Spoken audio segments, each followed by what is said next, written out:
In today's video, I'm going to teach you how to add bullet points in Smartsheet. We'll start right from the Smartsheet homepage. From here, begin by selecting Start a New Project, Program, or Process.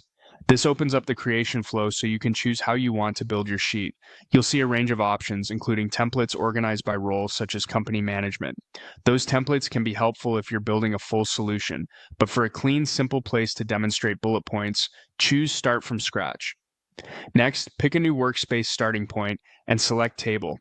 That gives you a blank grid to work in with the standard columns and rows most people expect.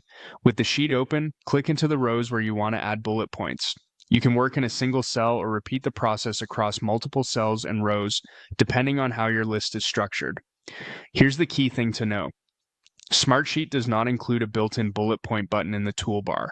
That surprises many users, but there's an easy workaround that looks great and behaves just like a standard list. All you need to do is copy a bullet symbol and paste it into your cells. Open a new browser tab and search for bullet point symbol. You'll find a variety of characters, including the classic round bullet. Click on the one you like and copy it to your clipboard. Now return to your Smartsheet and paste the bullet into the cell where you want your list to start. Add a space after the bullet so your text is readable, then type your item. To build the rest of your list, paste the bullet again where needed and continue typing. You can quickly duplicate the bullet by copying it once and using paste as you move down the rows. If you're creating several items in a single column, it's often easiest to keep one bullet copied and reuse it as you go. A few tips help this look polished. After pasting, make sure wrap text is enabled in the toolbar so longer items display cleanly without cutting off.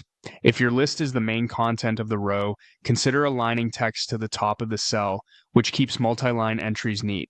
You can also keep a spare bullet in a helper cell at the top of your sheet so it's always handy to copy. And that's it. By starting a simple table, selecting the cells you want to format, and pasting a copied bullet symbol, you'll have clean, readable bullet points in Smartsheet without any add-ons or complex formatting.